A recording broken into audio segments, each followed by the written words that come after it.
This is our moment. I'm your host, Corey Phillips. Time to be great than today. Offtop podcast.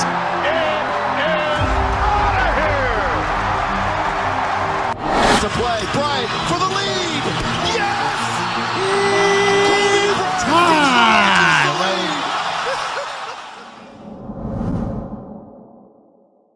Welcome, everyone. Hope you guys are doing well. Welcome to the Offtop podcast. I'm your host, Corey Phillips here. It is Wednesday, January 19th, 2022. Episode 16 coming at you. Hope you guys are doing well. I hope you had a good week. Lots to get into tonight. I don't know if anybody was watching last weekend. We're going to talk about, of course, we're going to talk about the NFL playoffs. We got a lot to get into about that. I got some upset specials that I want to get into because half of my upset specials panned out.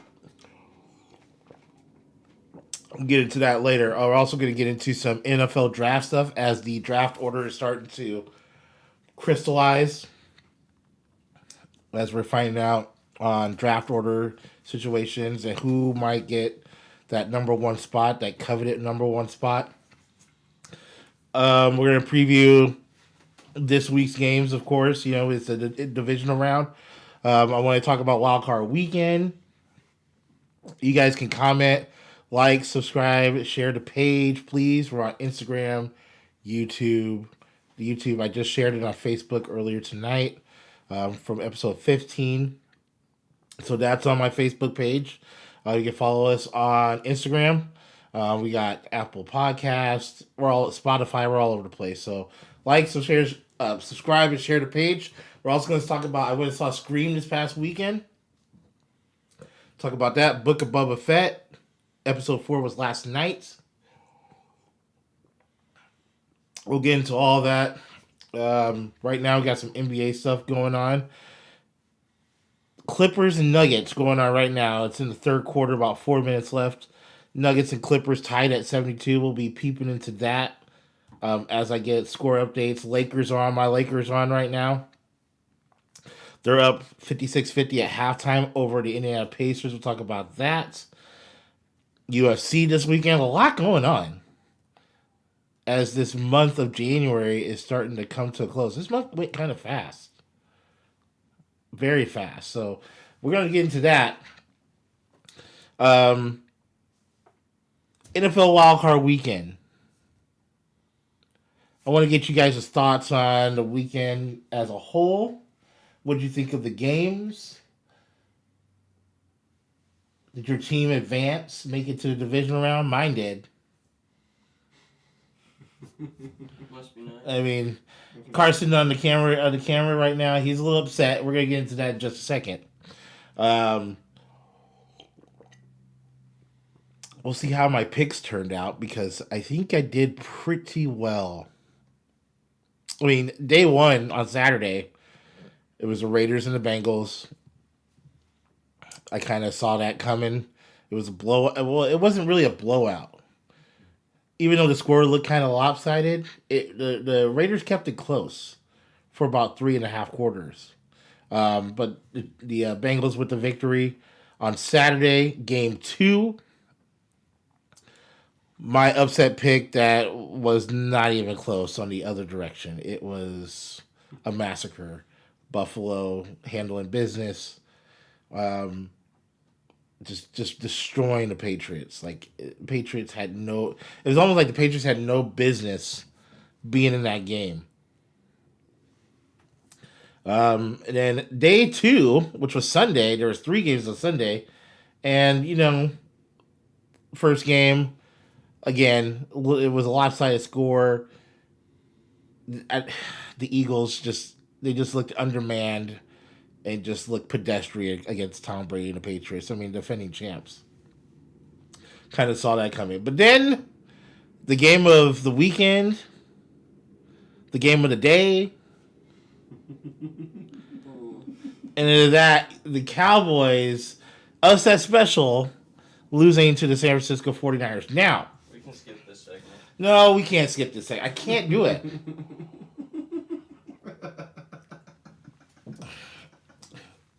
key so we can skip it. At halftime, this game was 16-7. It was close. Now, penalties. There's a lot of reasons I can go into why the Cowboys lost this game. Penalties were a big one.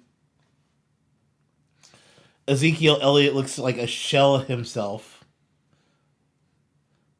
It just looked like and that 49ers defense, I'm telling you right now, they're going to... I mean, I know the spread on the 49ers-Packers game this weekend is the biggest out of all the games this weekend. But, man, I'm telling you, if Joey Bosa's back, that 49er defense is good. As long as Jimmy Garoppolo is not making mistakes. Which he made a mistake in this game against the Cowboys, but it was late. They still had a lead. It gave the Cowboys some life, let's put it that way. And the Cowboys fought valiantly, I guess, if that's what you want to call it. I mean, look, man, I'm gonna keep it real like this. That defense was playing too well. They kept shooting themselves in the foot. The offensive line of the Cowboys is getting old. You can see it. Getting real old. Being long in the tooth. You know what I'm saying? And then that last play, there's talks about it was a ref's fault. It's Dak's fault. This, that, and the other. Anybody, rule of thumb, if anybody knows. Why would you run up the middle?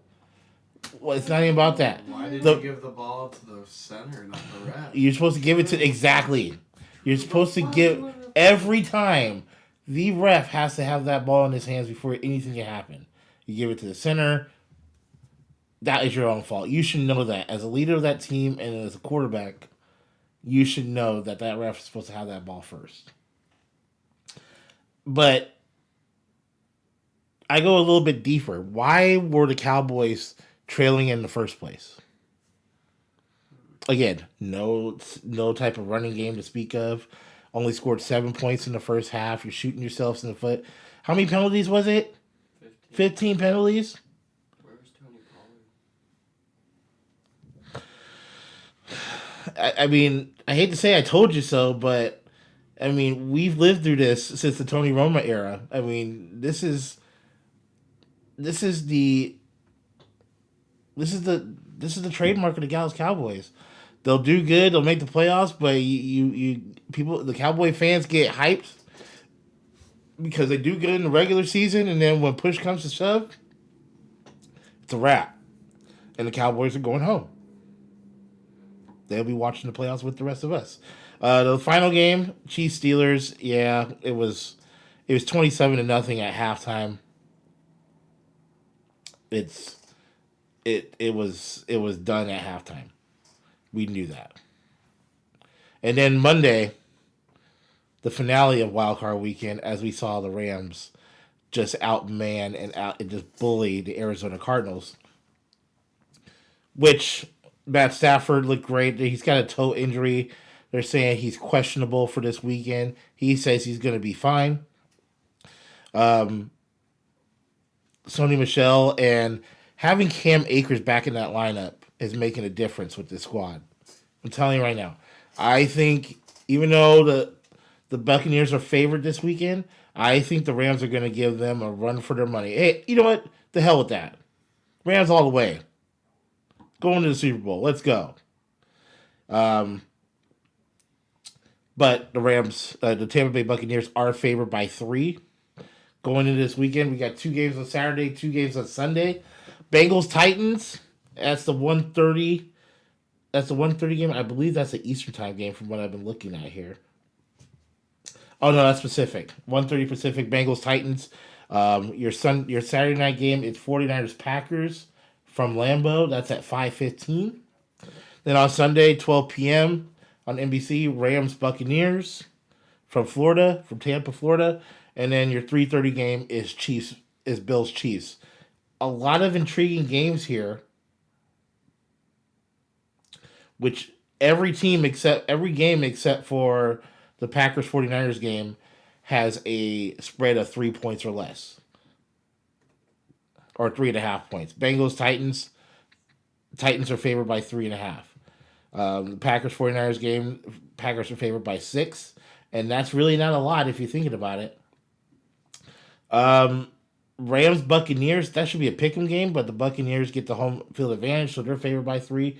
And Bills, Chiefs, they're not even giving Chiefs a 3-point favorite. They're a 1.5-point favorite. That's a pick'em if I never saw one. That is crazy. So, what are you guys' thoughts? What do you think? Who are you taking this weekend on Saturday? Who are you taking on Sunday? I'm going to make my picks. So don't judge me. So if you look at last week, how did I do last week, guys? Pretty good. Let's see. Pretty close. I mean, And that, 3-1. well, the Bengals, I got that one. I lost the Bills Patriots. Bills was the only one I think you got wrong. I did say the Buccaneers were going to win. I did say the 49ers were going to win. And the Chiefs. I said the Chiefs and Bengals. So only lost one game. It's pretty damn good. Yeah, you missed on Buffalo bad though. Yeah, well, I was counting on him. I was counting on Mac Jones going to the Super Bowl. I knew the weather was going to be cold, but I was thinking it was going to be cold and sunny or snowy, and that didn't go to well in my favor. So that leads me to this weekend. So Saturday, this Bengals Titans game is really hard to predict. And now with the looming fact that Derrick Henry will probably be back for this game, changes everything. It's not bad, man. He's back. He practiced today, he passed his COVID test. He's going to be ready to roll on Saturday. The Bengals are playing well. The Titans have had a week to rest, and obviously that's going to help them tremendously if Derrick Henry's back. I'm going to roll with the Titans minus the 3.5. I think the home field advantage and the fact that they have Derrick Henry is going to help. I think this is going to be a close game. The over-under is 47. I don't know if it's going to be a shootout, but it's going to be a really close game. We're talking high teens. I would say I'll do 21-17 Titans over the Bengals. The next game on Saturday is the 49ers and the Packers. Packers are 6.5 favorite, over under 17. 49ers got injuries on both sides of the ball, but mostly on their defense. And you cannot make a mistake against Aaron Rodgers. He's had a week to rest.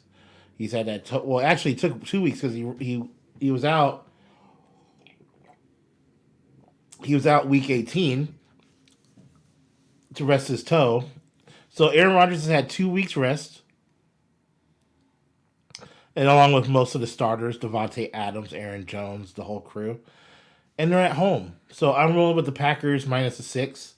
And then on Sunday, here's my upset special. Rams go on the road and beat the Buccaneers. Upset special. You can mark it down. Mark it down. I'm being like Carson right now. And being a homer. And I am... Tom Brady at home. That's fine. That's fine. The Rams have an elite defense. It's And remember, they did beat the Buccaneers at full strength last time on the road in Tampa. I think it was like week 8 or 9. And Matt Stafford's got something to prove. Can they do it twice? They did it once, and it was a blowout. And we're talking about all their horses were healthy. They had Antonio Brown. They had Chris Godwin, who is out for this game. They had Mike Evans, who is not 100% for this game. They had Leonard Fournette. And they had the defense. They were fully healthy. You're missing 2 star receivers in Antonio Brown and Chris Godwin. The only person that was out was Gronk.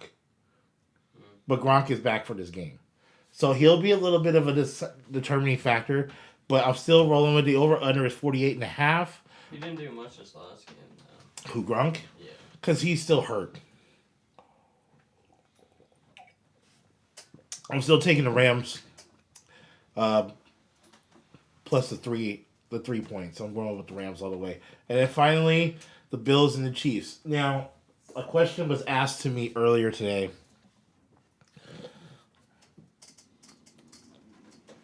Because it seems like the 2 teams that are favored to go to the Super Bowl out of AFC are these 2 teams right here. In a lot of circles, people are thinking either the Bills or the Chiefs are going to represent the AFC in the Super Bowl. Now, he asked me which one I would be more disappointed with. And I said I would be most disappointed with the Chiefs not going to the Super Bowl. And here's why. Patrick Mahomes is box office. He's a superstar.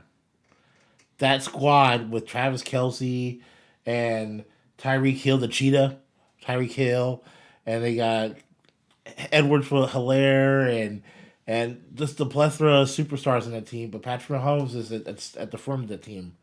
And I would love to see a rematch with him 100% healthy against the Patriots. Or I would like to see Patrick Mahomes one-on-one against Aaron Rodgers and the Packers. Because I really think it's coming down. It's either going to be the Packers for me or the Rams going to the Super Bowl. I think the Patriots are done. Either this week or next week. Plain and simple. I don't see them going back to the Super Bowl. Now, I've done this before, and I thought I would never hear myself say this again, but I've gone against Tom Brady one too many times.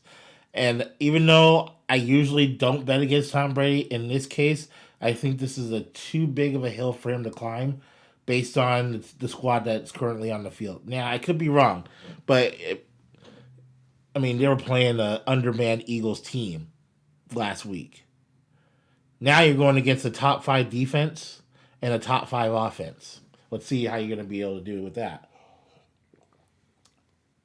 That being said, I think the Chiefs are going to win this game. I do think it's going to be close. The over-under is 54.5 points. I think these teams are going to score 25 to 30 points each. And I think the Chiefs are going to move on to the AFC Championship game. So my prediction, Titans, Packers, Rams, Chiefs. So your championship Sunday is looking like the Titans versus the Chiefs and the Packers versus the Rams for the winners to go on to the Super Bowl. Super Bowl is about a few weeks away. We got the division round this week. Next week is the conference championship. It's championship weekend. It's championship Sunday. And then Pro Bowls after that, and then the Super Bowl will be the following week.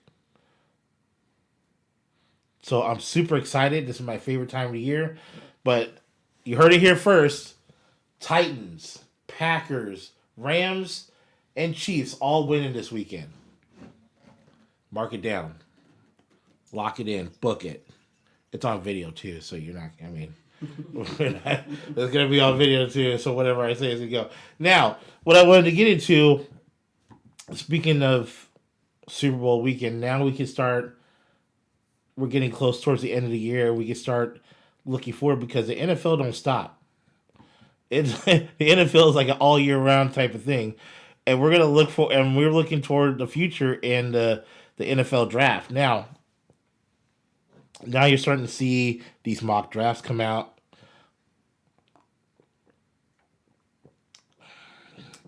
Mel Kiper Jr. came out with his big board, and there's a couple of defensive players are looking to go number 1 or number 2. Jacksonville's going to have the first pick. They're the worst team in the NFL, so obviously they're going to get the number 1 pick for the second year in a row. Right now, number 2 would be the Detroit Lions.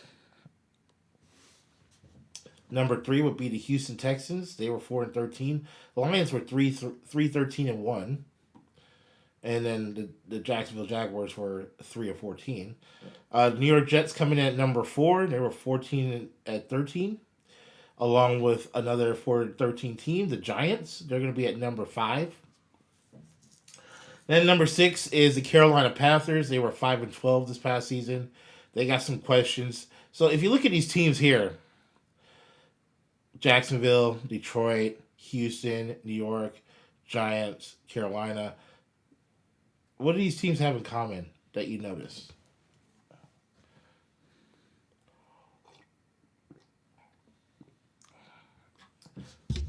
To me, right now, everything they have in common is one thing.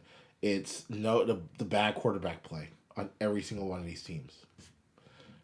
Giants, Daniel Jones are going to move on from him.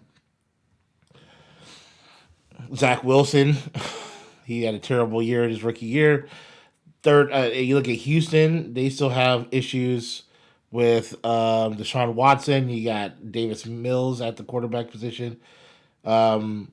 Detroit, what can you say? Jared Goff. And then finally, Trevor Lawrence in his first year wasn't really impressive as a rookie quarterback. As we go down the list, number 7, the New York Giants. The Giants have 2 first-round picks, two top 10 picks. They get their picks from via trade from Chicago. Number 7, Atlanta Falcons, coming in at 7 and 10. 7 is the New York Giants. 8 is the Atlanta Falcons. Number 9 is your Denver Broncos at 7 and 10 this season. What are they going to do at quarterback as well? You see the trend here. Number 10, via the trade from the Seattle Seahawks, is the New York Jets. So the New York Giants and the New York Jets have 2 top 10 picks. That is crazy. Number 11, Washington Football Team. They came in at 7 and 10. Number 12, the Minnesota Vikings. They're 8 and 9. They need help on the defenses, essentially in secondary. 13, the Cleveland Browns. They were 8 and 9. They need wide receiver help. I think they need to find somebody to place Odell. Number 14 is the 8 and 9 Baltimore Ravens. I can't believe I'm saying that. They started off so hot and they ended up so poorly.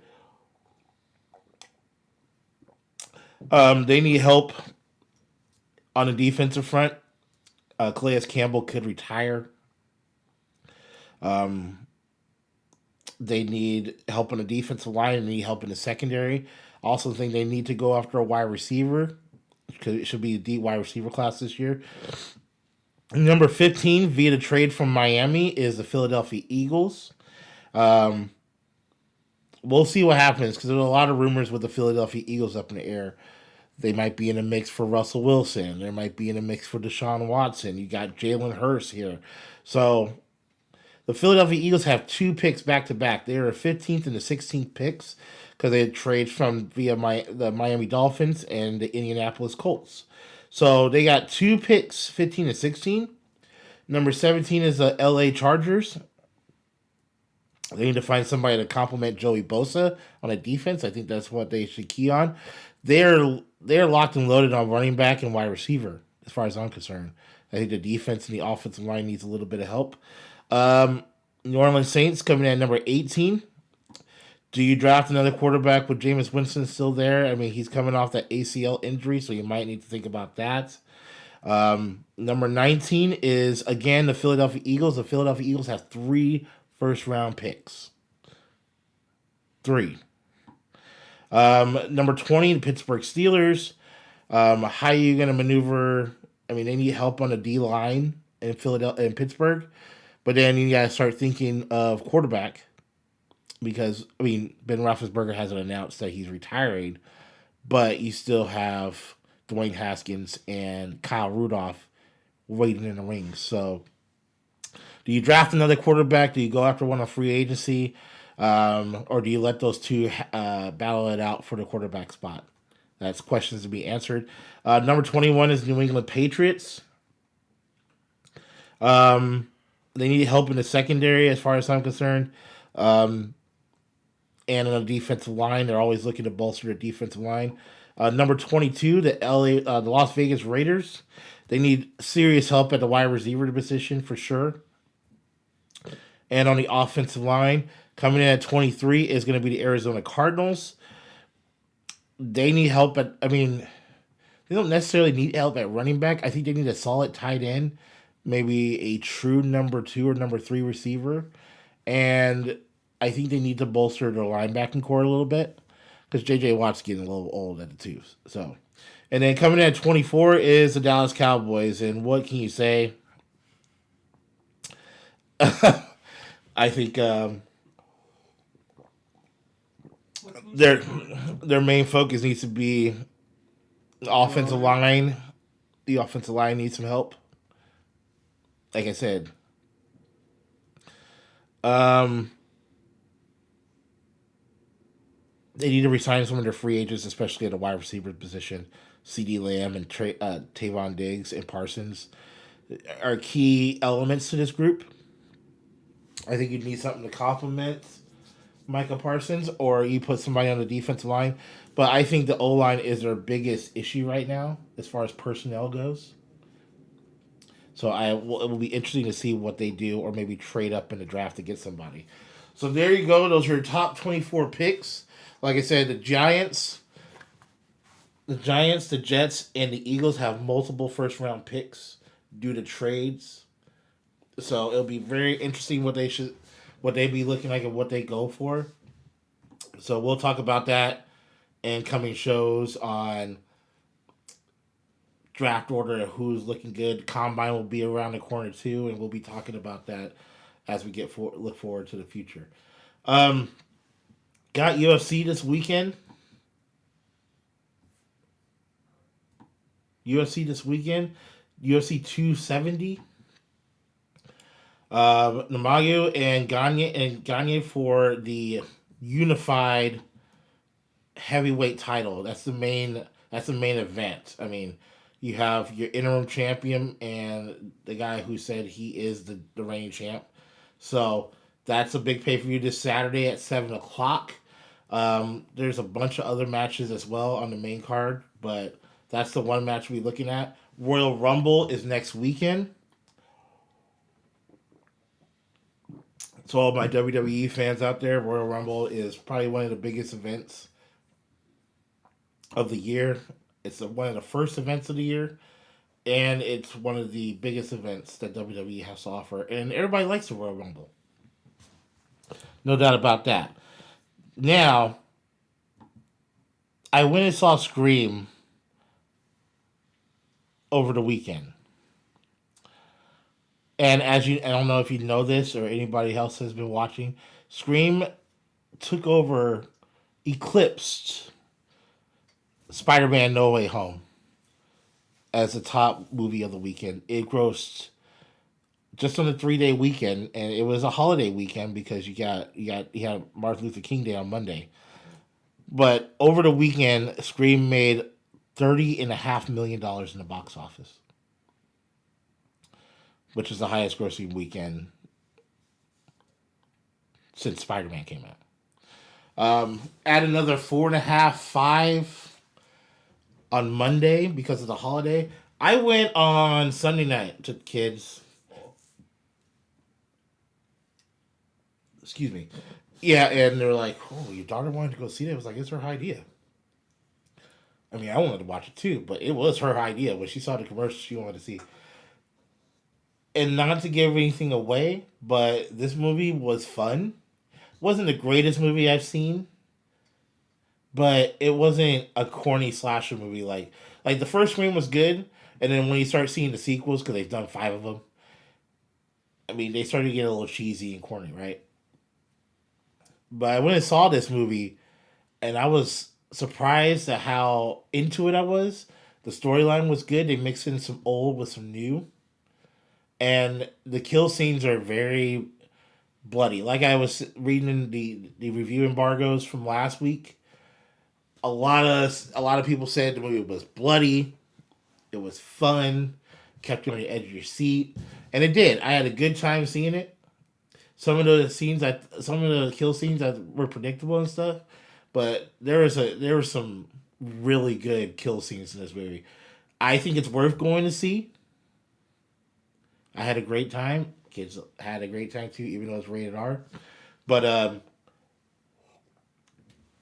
pleasantly surprised at how well this movie went. So if you haven't checked it out, go see Scream. It's in theaters right now. And I think the part of the reason why it's doing so well is because there's nothing else out there to go see, really, that's worthwhile going to see. I mean, and if you follow Scream, like, okay, this is Wes Craven's creation. I think Wes Craven would have been proud of this movie. I think he would have been absolutely... Rest in peace, Wes Craven. If you don't know Wes Craven, he's creator of the Scream franchise and another good horror franchise, Nightmare on Elm Street. So the Scream fans have a following here. And these guys, I mean, they're loyal fans to the franchise. So part of that's the reason. The other reason is there's nothing else out there to go see, really. That's worth going to see. I thought that played a key component. The holiday weekend played a key component. As I mean, everybody was, when I went to the movie theater was 75% full. And this was on a Sunday night. So it wasn't no surprise to me that this movie was done well. I mean, and the reviews were right on. They were spot on. It was a good movie. It kept me on the edge of my seat. Now there were some plot holes and stuff they could have done, but overall I thought the movie was solid. And I had a great time going to see it. Couple of things that came out the last 48 hours. If you didn't watch the game on Monday, or did you see the Moonlight trailer? The Moonlight trailer came out during the game on Monday, and that's one of the most anticipated Marvel shows that's supposed to be coming out. If you don't know about Moonlight, he's a old school comic character from back in the day. And he was in the second iteration of the Avengers. A lot of people don't know that. So, Moonlight, it's getting a lot of press. It's getting a lot of hype. That trailer came out. That's going to be out in March. Today, the Lord of the Rings trailer came out for their new show that's going to be on Amazon. And this one, they have spent a lot of money, and a lot of money into making this show.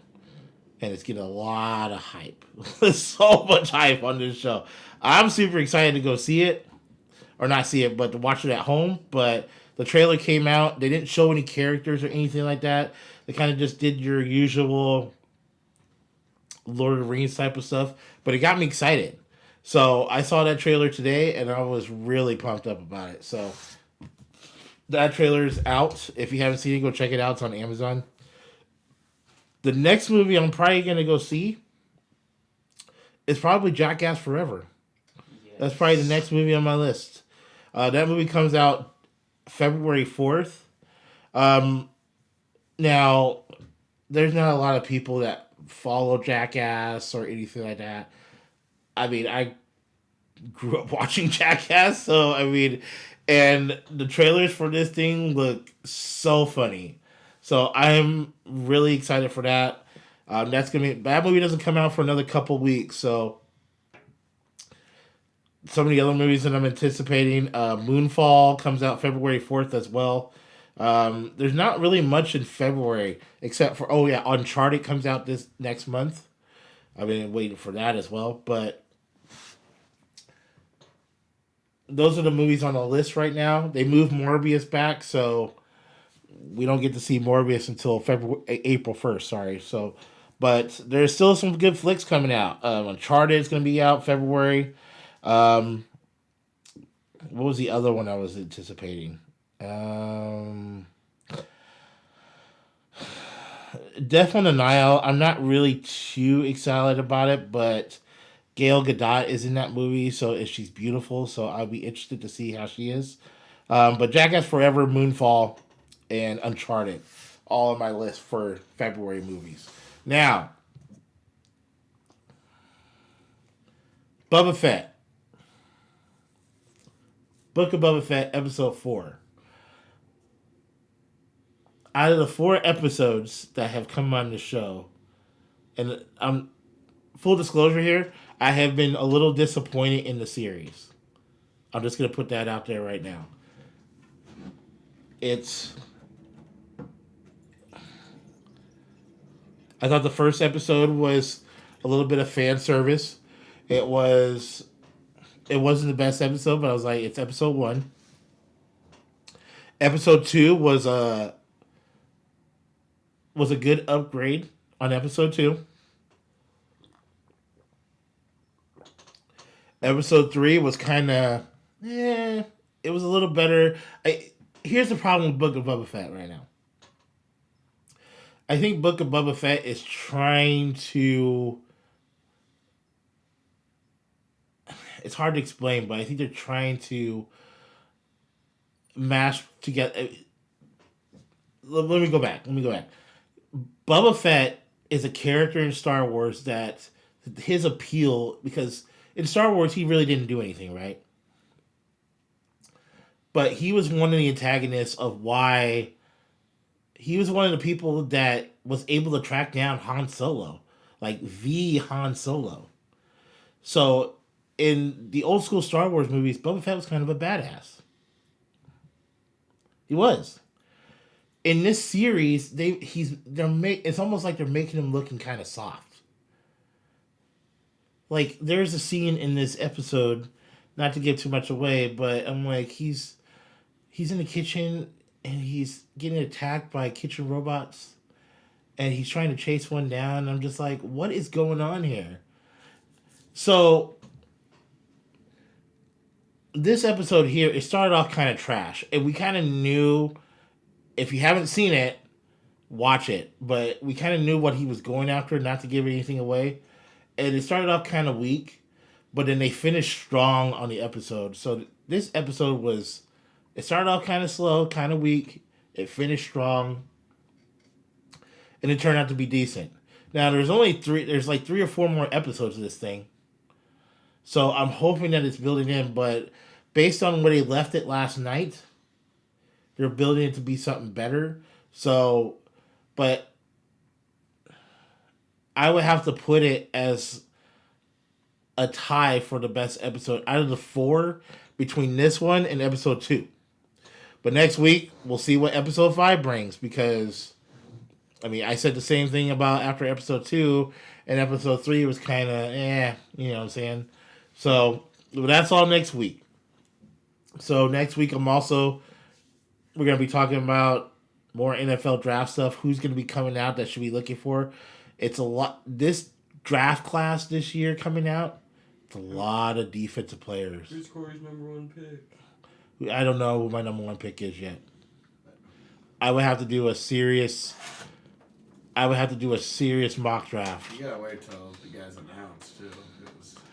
Yeah, because we don't know if all these. The we don't know who's coming out yet. All the people coming out yet. But right now, if Bryce Young is he the number 1 pick? No, he's not. Absolutely not.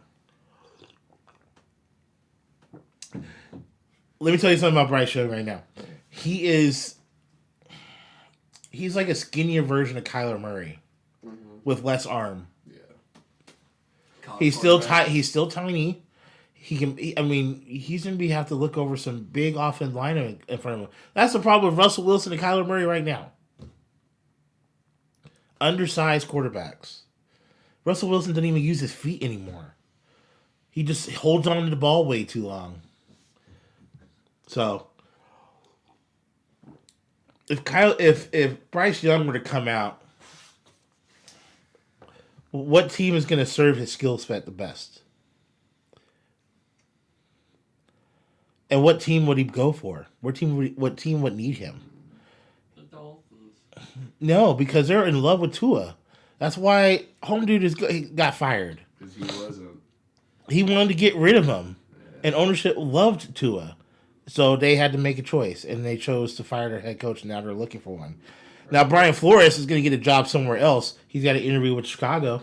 What do you think about the head coach openings? What's that? Who's going where? There's a bunch of jobs open now. Denver, New York. I think like I said in the beginning, like I said in the show. Raiders. Well, I saw a report today that Harbaugh and the Raiders are highly interested in Harbaugh. Oh. You didn't hear that? Yeah. I don't know. Did you not hear that? Did I not say? Were you not around? Yeah. So. I was living under a rock, I guess. Yeah. I saw it tonight, and I don't know how true it is, but it's getting a lot of traction, and the Raiders are looking for a new head coach now. I know Denver's interviewed like 11 candidates. Yeah, I mean the coaching carousel right now in the league, it's crazy. Dan Quinn is up for a job. I mean, He interviewed with Denver today. Dan Quinn interviewed with Denver So today. did Kellen Moore. And Kellen Moore, too. Yeah. I mean, Kellen Moore is up for like 5 or 6 jobs right now. Yeah. Denver's. But here, that's why the Cowboys are going to be where they are. Because Oh, I'm so worried about all our coaches because they did so well. They need to fire McCarthy.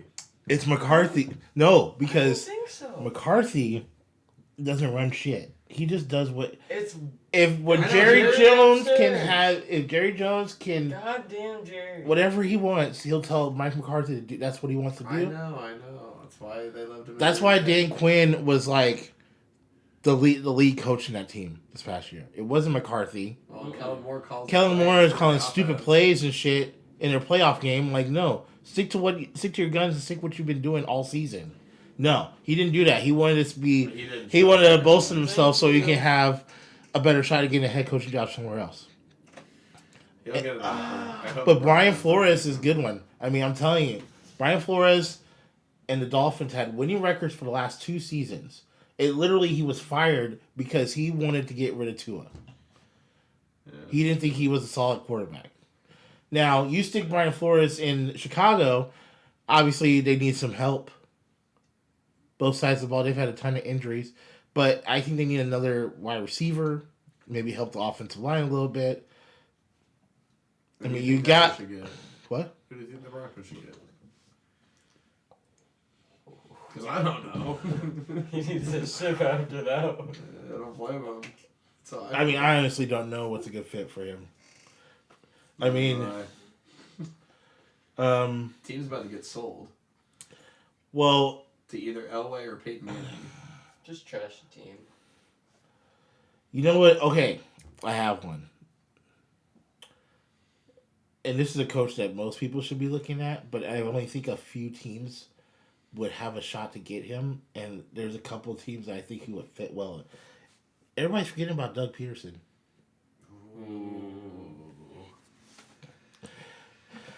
I mean, did he or did he not just win a Super Bowl a couple years ago? Offensive coach, too. Yes.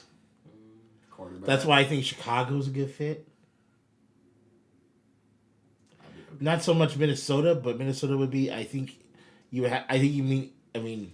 Here's the problem. He inherits the Kirk Cousins problem. Right, and that's the problem because you can't get rid of. You can try to get rid of him, but you're going to eat some of that money. No one wants So, that contract.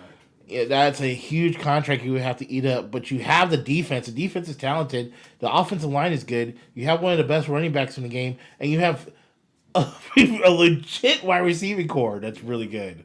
True. I mean, between Jefferson, Thielen, and what's his name, KJ Osborne or whatever that the other guy. He came alive this season. And their tight end Irv Smith. Yeah, I'm like, dude, that team is loaded. So, I think Doug Peterson should be on the team's radar. He might be, but I think if you put him with Justin Fields, that is just a dangerous combo. Then you can start from scratch with him because nobody's really scratched the surface with him. Matt Nagy, come on, man. They need a new offensive mind. Right, Doug Peterson. They need someone that's So, I mean, be creative. I think if I was a GM, Doug Peterson would be on my radar. Kellen Moore, I get it. I don't like Kellen Moore in Denver. That would be. They're talking about the Giants with him, and there's some other coaching vacancies that he would be up for. But you're hearing a lot of. The Bears, the Vikings, and the Giants are. They're talking to a bunch of people. They're interviewing people left and right. Well, the Giants. This is the worst New York. Dan Quinn too. Dan Quinn's getting a lot of traction too. He did a phenomenal job with the defense. That was the strength of the Cowboys this season was the defense. People forget he took the Falcons to the Super Bowl. That is correct. He's not a bad coach. He was just a victim of Kyle Shanahan. We don't have to talk about the Cowboys. He also helped Seattle's defense. About what? About the Cowboys anymore. Well, they're going to be talked about because you have 2 coordinators are going to be up for jobs. They're both gone. They could be getting jobs by next week, and I'm going to have to talk about it. So next week, guys, we're going to be keeping a close eye on these head coaching vacancies as the Cowboys defensive coordinator Dan Quinn and the offensive coordinator Kellen Moore are up for a lot of positions. They're getting talked to by a lot of people. So we will track this down look, like I said, as long as Jerry Jones has his hands in the strings of Cowboys personnel, because his son ain't saying nothing. Nobody in the family saying anything. Do you think McCarthy's going to say something? No. Why do you think Jason Garrett was there for so long? Jason Garrett just clap his hands on everything. 8-8, 8-8, 8-8, 8-8. I'm just getting beat up over here. It's not beat up, but that's your team. It's Jerry Jones, man. And until somebody... I even tried to put my team in the crosshairs, and he let it go. Well, the Broncos are the Broncos. What's that supposed to mean? Well, because it's different. Because Elway just messes with personnel. No, Elway's not. Has nothing to do with the team this last year. Are you sure? Yeah. 100%. Okay. Well, he might buy the team though. That's the thing. Well, he can buy the team all he wants, but you bring Peyton Manning in as like a consultant or a GM, and then let him try to find a coach and personnel. I would be okay. That would be the smart move. Yeah.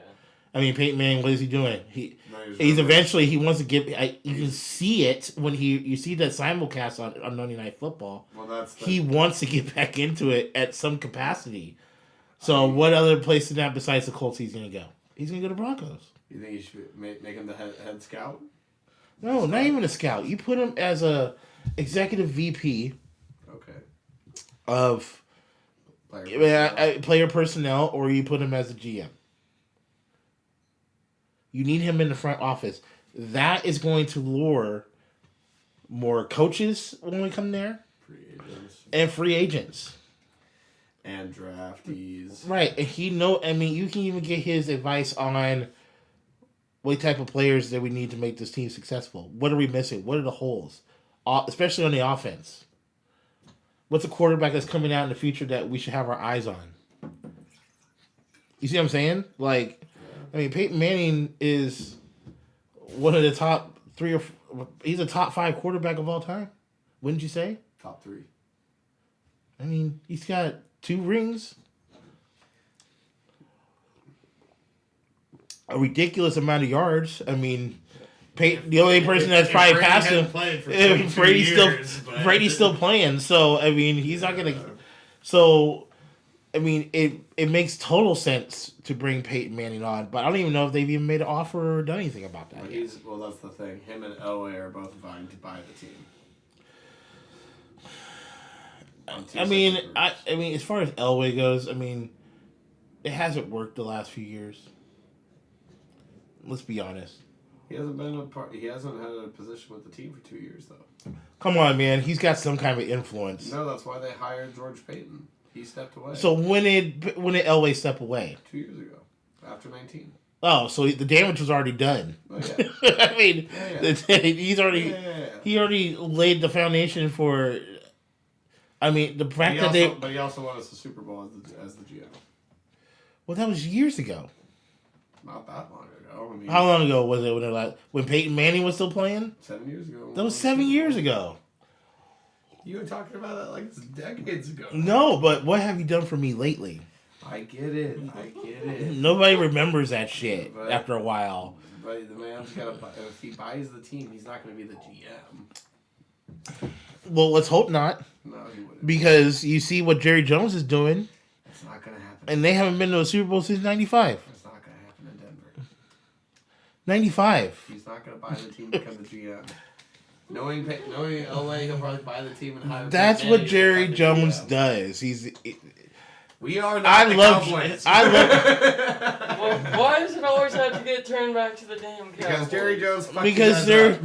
You know why it turns on the Cowboys? Because we've seen this. We knew this was happening, and you damn Cowboy fans always thinking they're going to the Super Bowl every single year.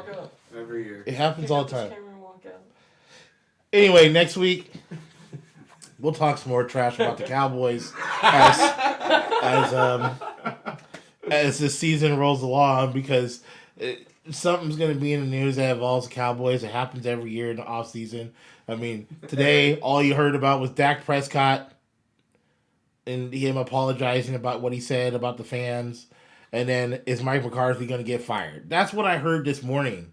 And I'm like, dude, they're out. And I can't escape it. So next week we'll get... But anyway, next week recap the divisional round. Who's going to be in Championship Sunday? Hope it's my Rams. Please, Rams, please make it in. We'll recap that. We'll recap USC. Get a little preview of the Royal Rumble because the Royal Rumble's next weekend. And we'll recap Book of Boba Fett as we get closer to Super Bowl 56. It's coming soon. Until then, you guys, hey, like, subscribe, share the page. I appreciate the support. You guys have been wonderful. If you have any questions, you want to comment on something, leave some comments. We'll get a page going, we'll get a thread going. You know, we can talk about it as we get closer to Championship Weekend. I am watching every single game this weekend. Just so you know, Saturday, Sunday, I'm watching all the games. We'll talk soon. Until then, peace out.